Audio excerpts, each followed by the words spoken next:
guess we can start, ladies and gentlemen. Good day, and thank you for joining us in this interesting panel subject as part of the Charts Energy 50 event. I'm Hassan Al-Alawi. I will moderate today's panel. I have vast experience in project management, project finance, and capital market, merger, acquisition, risk, and business continuity, gained from various positions over the past years, in particular energy sector. The panel addressing the challenges, risks, and opportunities for energy producers.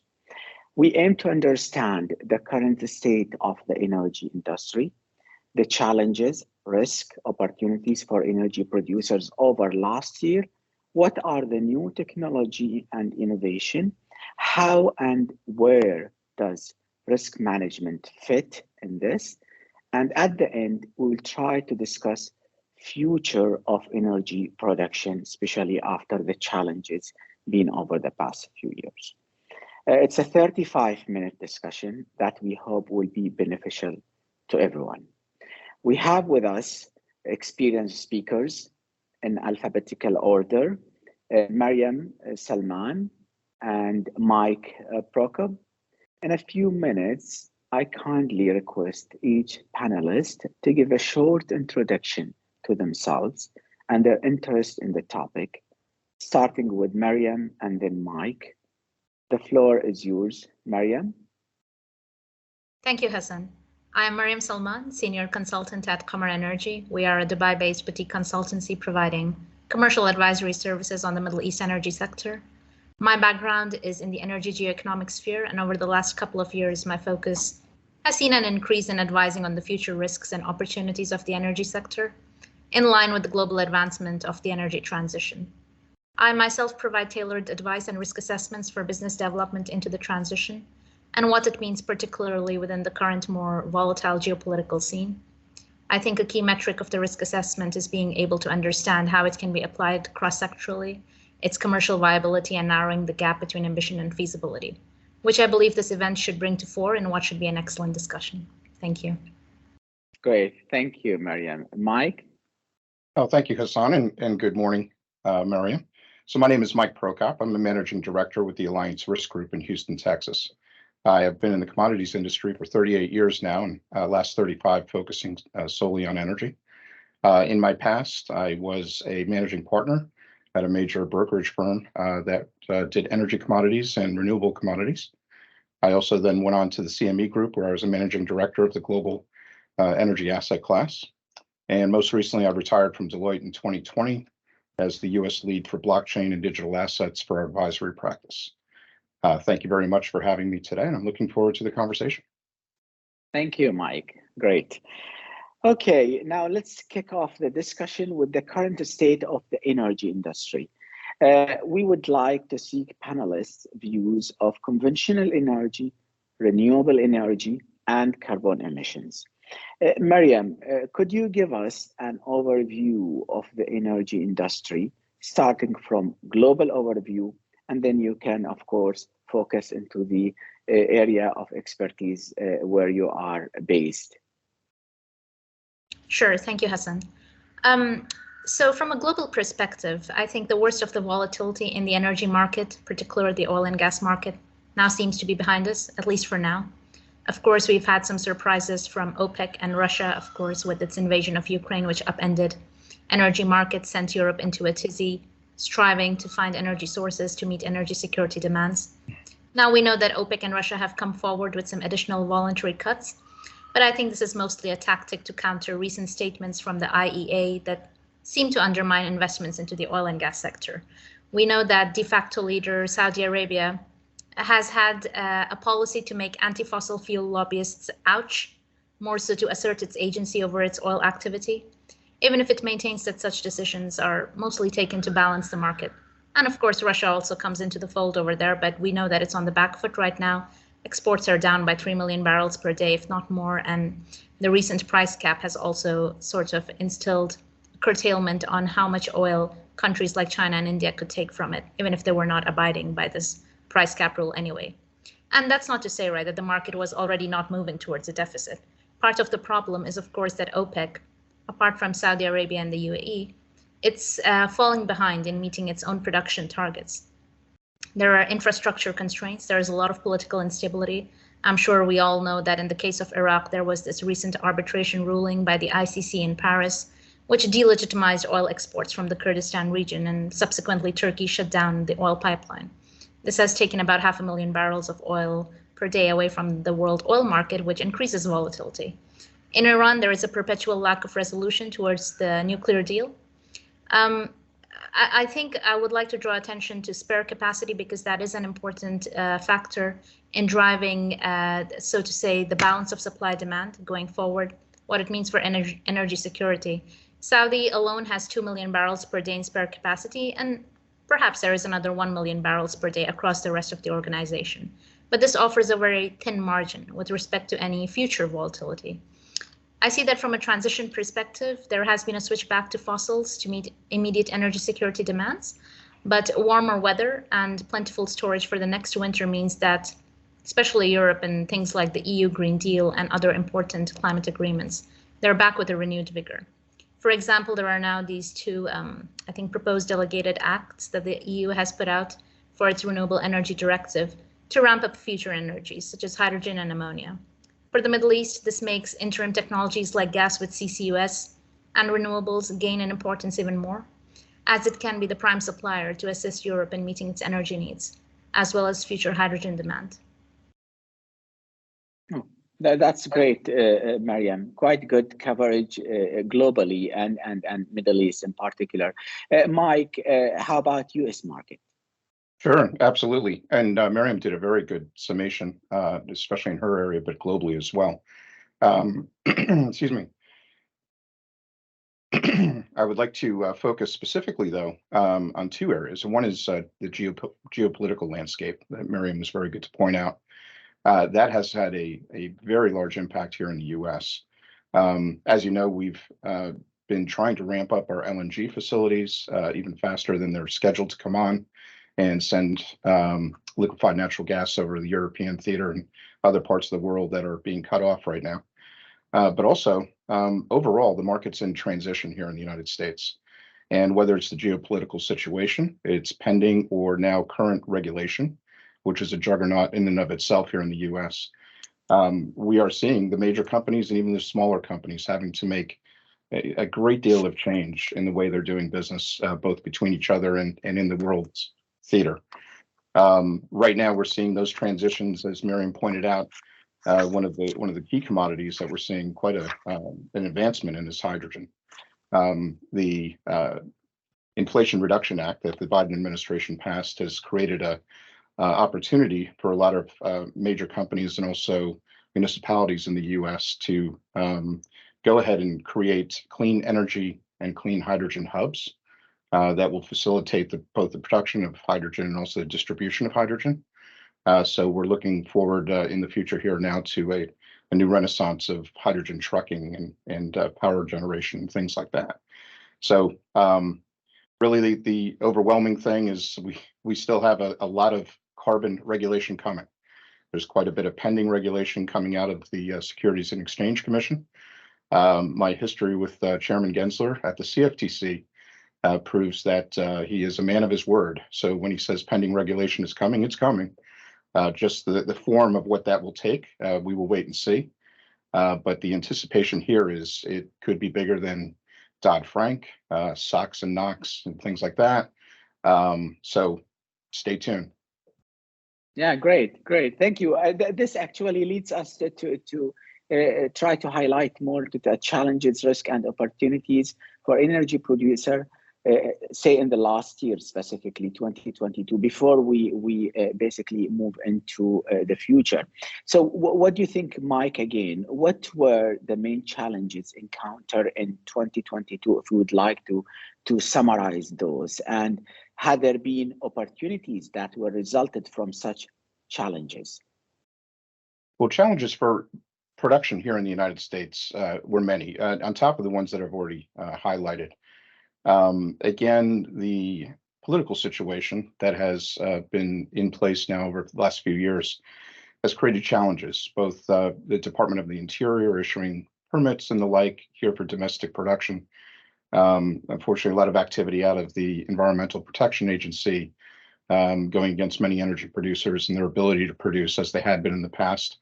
All certainly, I'm sure, have their merit, but it is making the landscape with pending regulation and things a lot harder. And so these firms are having to not only make an overall energy transition at the behest of their shareholders. We have to remember that major companies do have shareholders, and they would like to maybe hold on to their shares for the next 10 years or so and not see their companies go out of business. So this transition has to happen. But on top of that, we're seeing regulation that's also affecting the smaller companies as well. So the non-public companies. And that's, again, due to much of the pending regulation that could be coming down. Carbon reporting, small suppliers and vendors having to report up their carbon footprint up into their end customers, who are the major energy companies and things like that. So that's what we're looking for right now. Great. Mariam, if we were to list, for example, top risks, what would be these in your mind? Sure. And I really appreciate Mike's answer, because it sort of brings a very important perspective of what the U.S. market and developments over there actually mean for regulations for the more wider global market, right? Of course, my own expertise is in gas and LNG, and by extension, new technologies like hydrogen and ammonia. And what I notice is that for certain energy companies, building a successful risk management strategy to face the transition in itself is the biggest challenge, right? It has its own strategic and operational challenges, and particularly in those countries that are still characterized by an over-reliance on their hydrocarbons.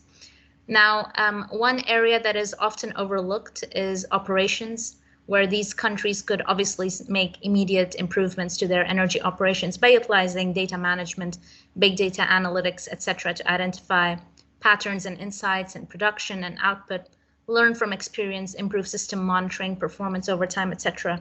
I mention this because in the last couple of years, not only have we had outages due to Russia's invasion of Ukraine that upended a lot of the power and fossil infrastructure in Europe itself, in the north, but also in the Middle East itself, you have these random tanker attacks that take out some portion of a refinery, maybe in Libya. You have a lot of strikes happening by workers that can upend operations at oil fields that sort of feed into the overall tightness of the market. And if you are a buying customer, you're an importing country, that sort of also challenges your own progress towards your decarbonization goals, because in a way it is underpinned by first having to meet your energy security, right? So current risks to the energy sector are fed by the previous ones. They're paramount.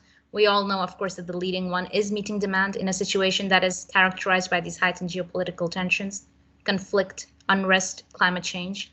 I think operational risk itself can be a byproduct of such risks in energy important countries, because utilities there experience outages or blackouts, like the disruptions I mentioned, due to disruptions in the overall global supply chain.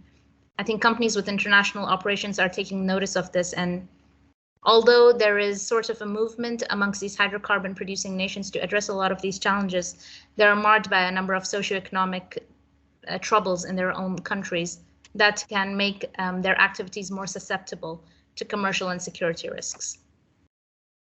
That's great.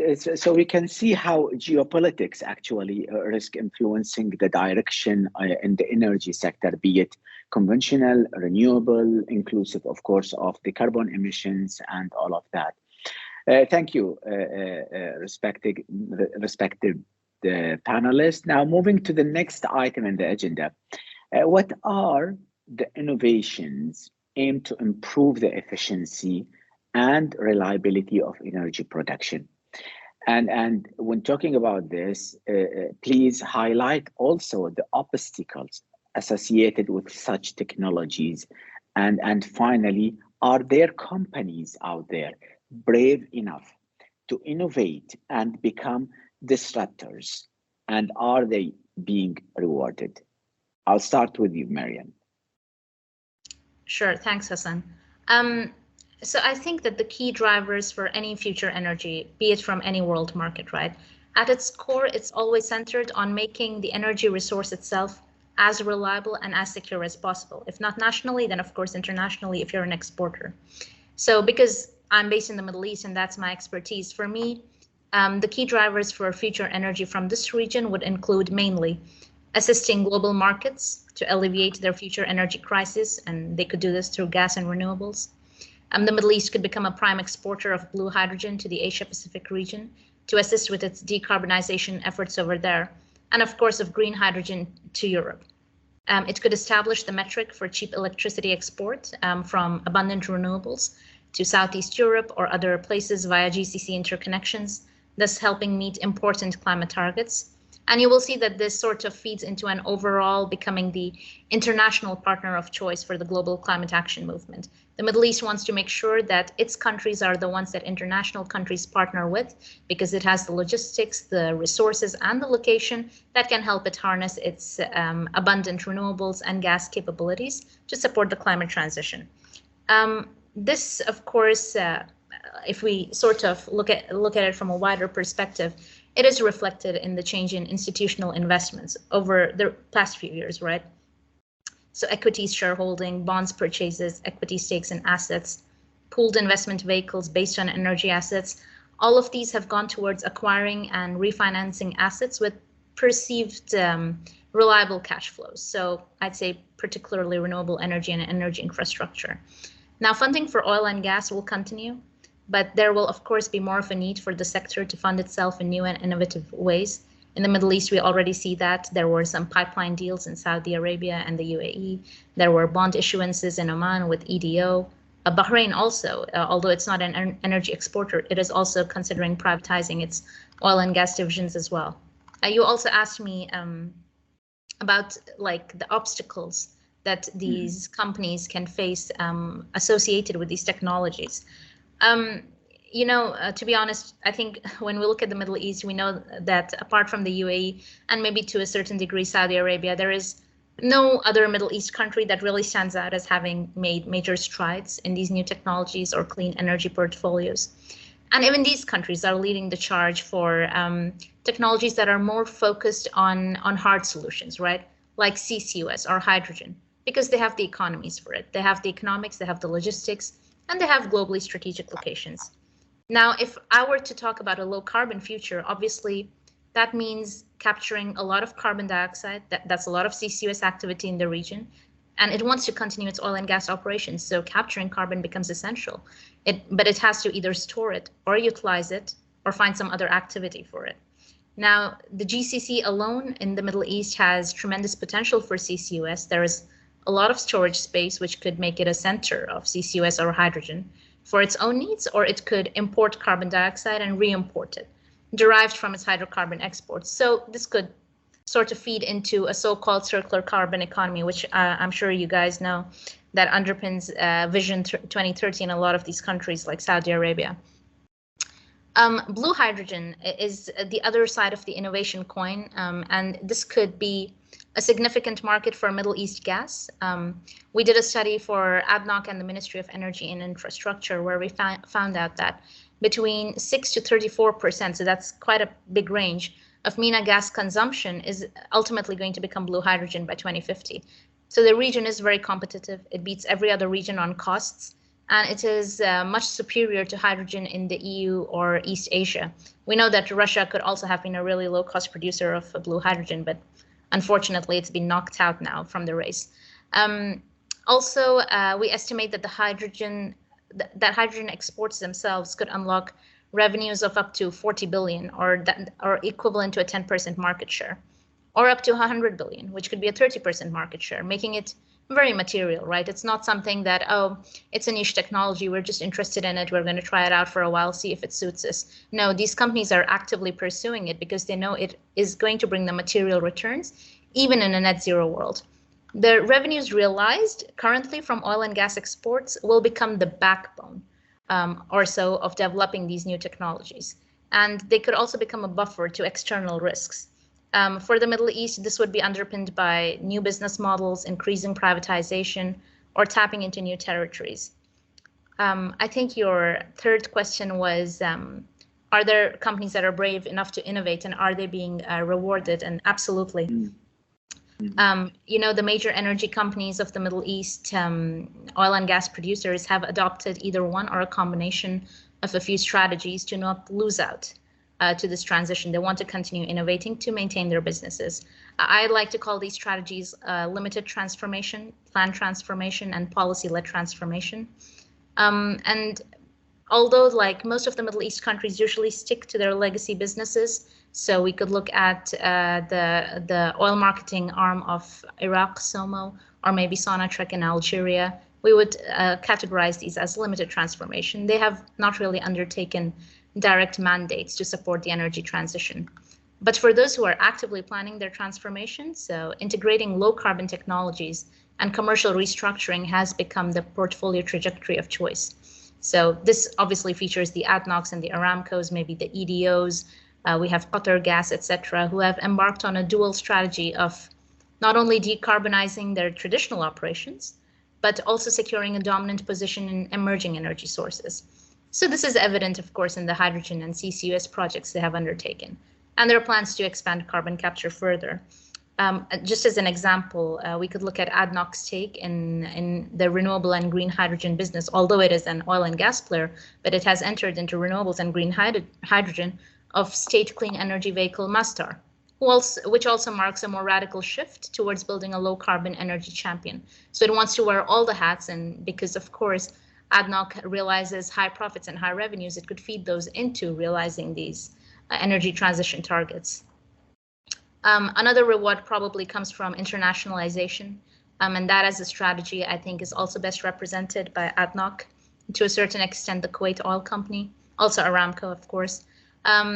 These companies, they have entered high-profile joint ventures and partnerships with refineries and petrochemical firms in Asia, in India, Malaysia, Vietnam, and others to expand their international footprint and secure sort of future markets for their hydrocarbon business. Because although oil is like subject to peak very soon, or in the near future, it's going to vary by geography, right? And developing markets are going to continue relying on oil a lot longer than other countries are. So it gives them a business case to continue exporting their oil to these countries. Domestic refining and petrochemicals are also a keen focus.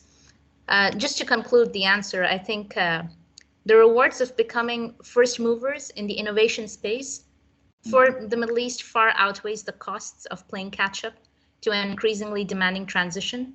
And we know that it has already altered the sector as we know it. So the time for action is now for these countries. Thank you, Mariam. That was very fruitful, actually, coverage of those points. And before moving to the next item, Mike, would you like to quickly comment on that? Very, very good summation, Mariam. Fantastic. I just want to comment briefly here in the U.S., the electricity markets and the innovation that's coming from there. So energy production, we all know we need electricity for all of the other things that we do in the world. So just briefly, some of the innovations that are happening right now directly affect both the production and the distribution of electricity. One of those things, is an old trivia question. What's the one commodity that you can't store? It's electricity. So you create it, you distribute it, the rest is bled off.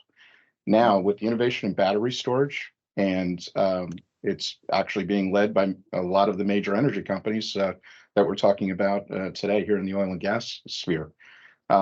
These innovations are coming to market now, and they're only getting better.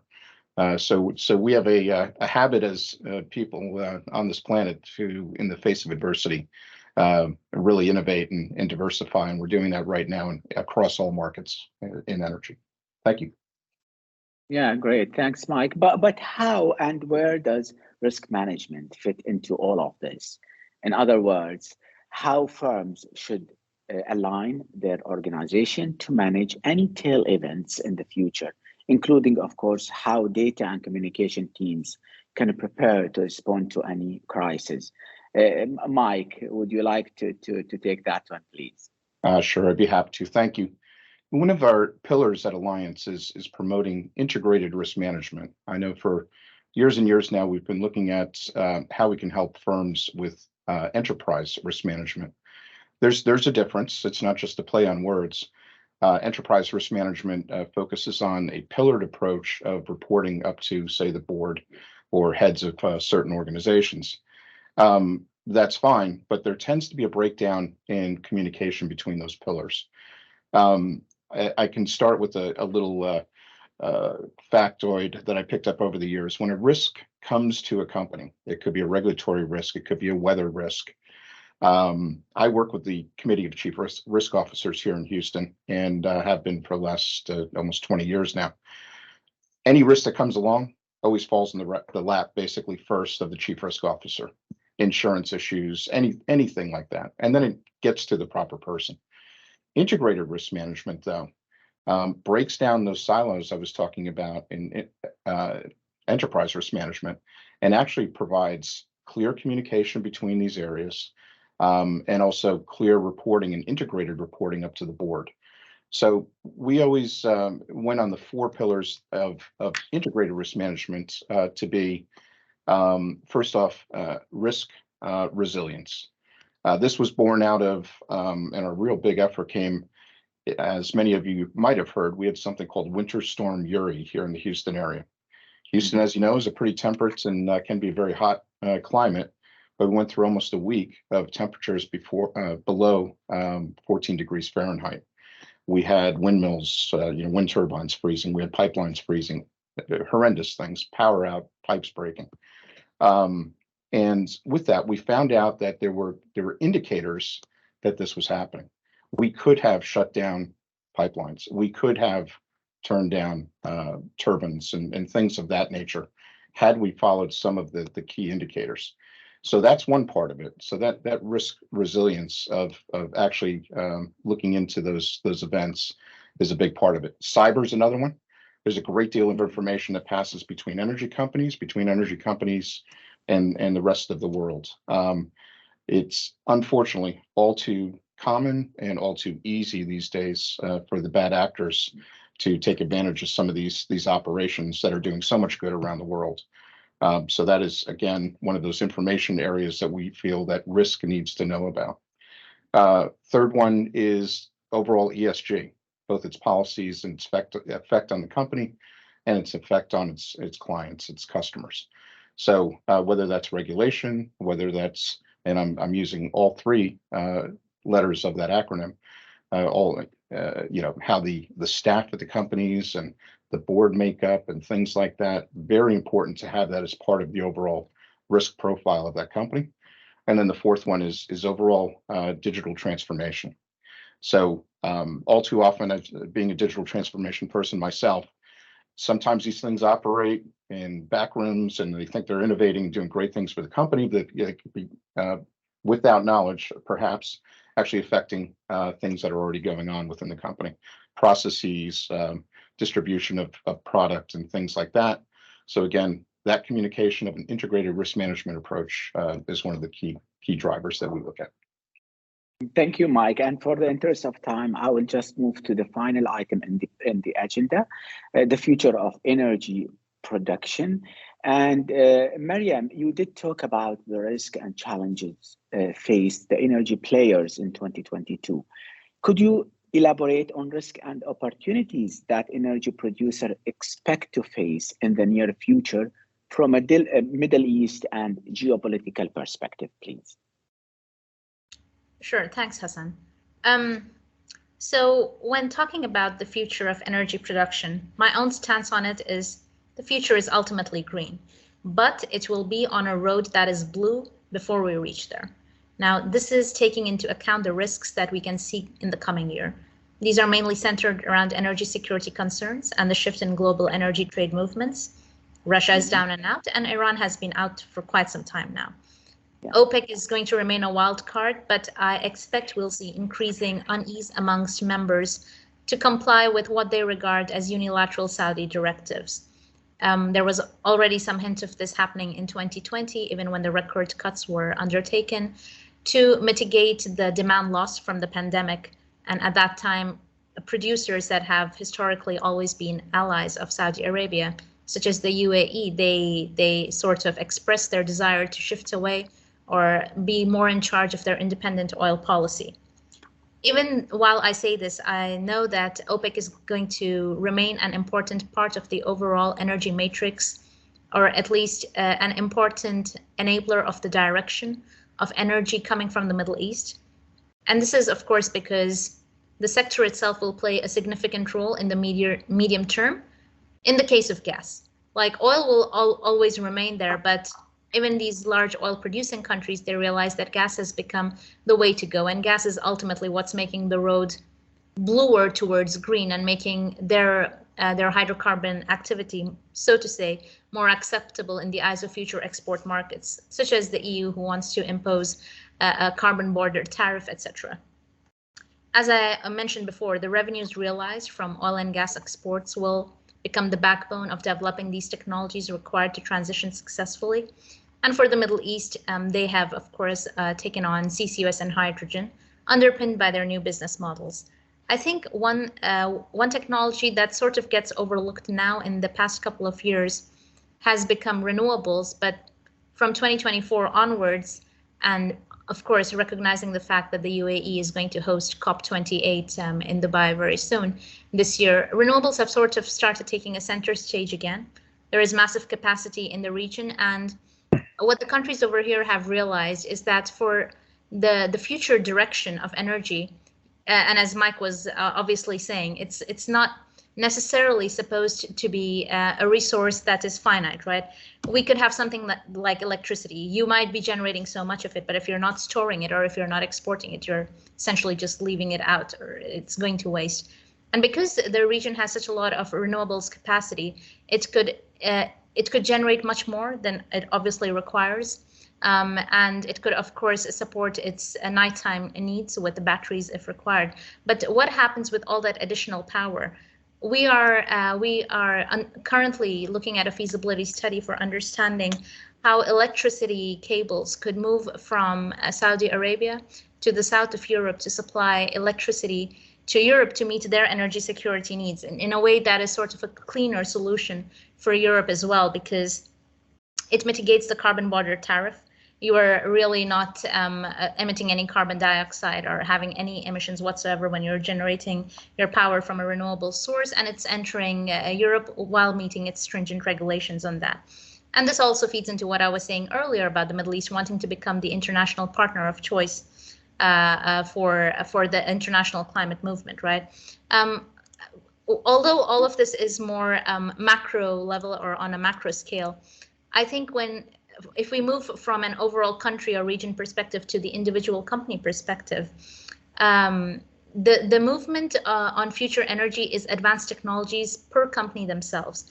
These can be an incredible driver during the energy transition in a way that provides these companies with a buffer, right, to unintended or unexpected risks that could diminish value. I think to date, most of the sector's transition has focused on these hardware technologies, which I just mentioned, the low carbon infrastructure and legacy carbon intensive systems. But like Mike said, digital transformation is also going to become an important enabler. Okay, great. Thank you, Mariam. And Mike, in a couple of minutes, if you shed some light into the future of energy production from a sustainable and renewable point of view, please. No, absolutely. Mariam, I'm going to probably reassert your quote when you started, "The road to green is painted blue." I love that. But it comes down to what I was planning on commenting on, and that is an energy transition has to be done logically, carefully, and systematically. Some of the knee-jerk reactions, whether, and we hear it in the news, maybe it's from politicians or bad actors of sorts, or whoever may be trying to influence these types of markets. There has to be an understanding that, take for example, I'll just throw out, you can't create 15 million electric cars and expect the electric grid to hold up and supply that energy. There has to be a transition of all markets in energy to get there. The other thing I would say, I'm from the old commodity market, so one of the things as we were talking about risk management, the future of this is also going to be additional risk management contracts that come out. So we'll be looking at innovative commodities such as hydrogen and others, and also the advancement of the renewables commodities as well. We'll be looking at new risk management contracts to do this, and that will facilitate overall risk, but also facilitate future investments from venture capital and things like that, with a forecast into future pricing for these markets. And then let's always not step back and not consider other energy sources. Nuclear is back in the news, and we have others that may be coming of age. Technology is better. So I'll leave you with that. I think that's the future of energy overall. Yeah, that's the nice thing about you. reporting. We can back up. Yeah, thank you. Before closing, I would like to ask each panelist for a final word. And in 1 minute, please, Mariam, what is your key takeaway? Sure, it's very short, and I think this webinar captures it perfectly. All I'd say is that realizing the transition is a joint exercise. It cannot be done by one country or one company alone, and therefore dialogues like this one and partnerships are crucial to establish best practices and tailored approaches on the road to net zero. Great. Mike, any tip from your side? Absolutely. Cooperation and agreement, and I agree with Mariam. So that is, to her point, going to help this transition happen, which needs to happen. But the future for energy is bright. Don't give in to the minute-by-minute stories you may hear about bad things happening. It actually is bright. There's smart people, good people pushing this forward into the future. Thank you. I totally agree with you. Thank you. With this, we conclude the discussion. I hope you found it fruitful and beneficial by addressing its key points and covering the agenda items. Thank you all, and special thanks to the organizers, sponsors, and respected panelists. Thank you.